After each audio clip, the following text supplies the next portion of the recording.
નમસ્કાર ખેડૂત મિત્રો,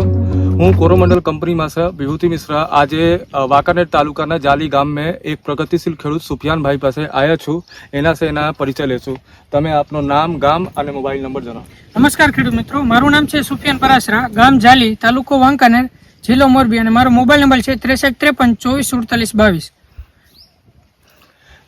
તમે શું કોરોમંડલના પ્રોડક્ટ એના મેં યુઝ કિયા હતા અને શું એના રિઝલ્ટ છે અત્યારે કપાસમાં એ થોડી એના બતાવો જો। મેં છે ને કપાસમાં સૌથી પહેલા તો પાયાના ખાતરમાં જ્યારે આપણે વાવણી કરતા હોય છે, ચાસ ખોલતા હોય છે, ત્યારે મેં કોરોમંડલના સલ્ફર ફાળાનો ઉપયોગ કરેલો અને ત્યારબાદ જ્યારે આપણે બીજી એપ્લિકેશન ખાતરની કરતા હોય ત્યારે મેં કોરોમંડલનું જે આપણે માઇક્રોરાઇઝર ફર્ટિલાઇઝર, બાયો ફર્ટિલાઇઝર જે આવે છે એનું મેં યુરિયા સાથે એપ્લિકેશન કરી મિક્સ કરી અને જે અપાવેલો, જેના કારણે મને કપાસમાં એટલો ફાયદો થયો કે જે કપાસમાં જે ભેજ ધારણ કરવાની શક્તિ હતી, જે જમીનમાં ભેજ સંગ્રહ શક્તિ વધી, પછી જે કપાસના જે તંતુમૂળ, સફેદ મૂળ હતા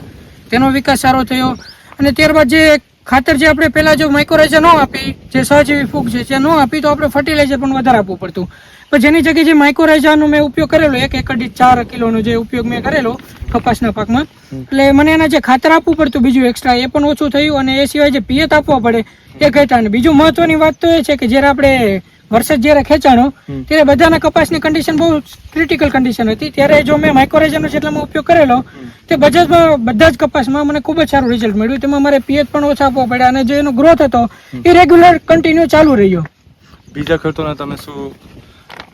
બોલશો એના માટે? એટલે મારી બીજા ખેડૂત ભાઈઓને વિનંતી એ જ છે કે હવે અત્યારના સમયમાં જો આપણે મોડર્ન ફાર્મિંગ કરવું હોય તો જે નવી શોધ અને નવી એગ્રીકલ્ચરના યુઝ પ્રમાણે જે માઇક્રોરાઇઝર, જે સહજીવી ફૂગ છે, જે છોડના તંતુમૂળ સાથે રહી અને વિકાસ કરે, જેથી કરીને જે તેના તંતુમૂળનો વિકાસ થાય, એટલે જે ખાતર જેટલું જમીનમાં પડ્યું હોય તે બધું પૂરેપૂરું છોડ શોષણ કરી શકે, એટલે જે વધારાનું ખાતર આપણે આપવું પડે એનું આપવું પડે, એ સિવાય જે ભેજ ધારણ કરવાની શક્તિ એની વધે। અને આ વર્ષે આપણે ખૂબ જ સારા એવા વરસાદ પડ્યા, જે વરસાદના કારણે તમે જોઈ શકો કે કપાસમાં ક્યાંય અમારે છોડ સુકાયેલો નથી અને કપાસનો જે ગ્રોથ છે અને ફ્લાવરિંગ છે તે બધું આપણને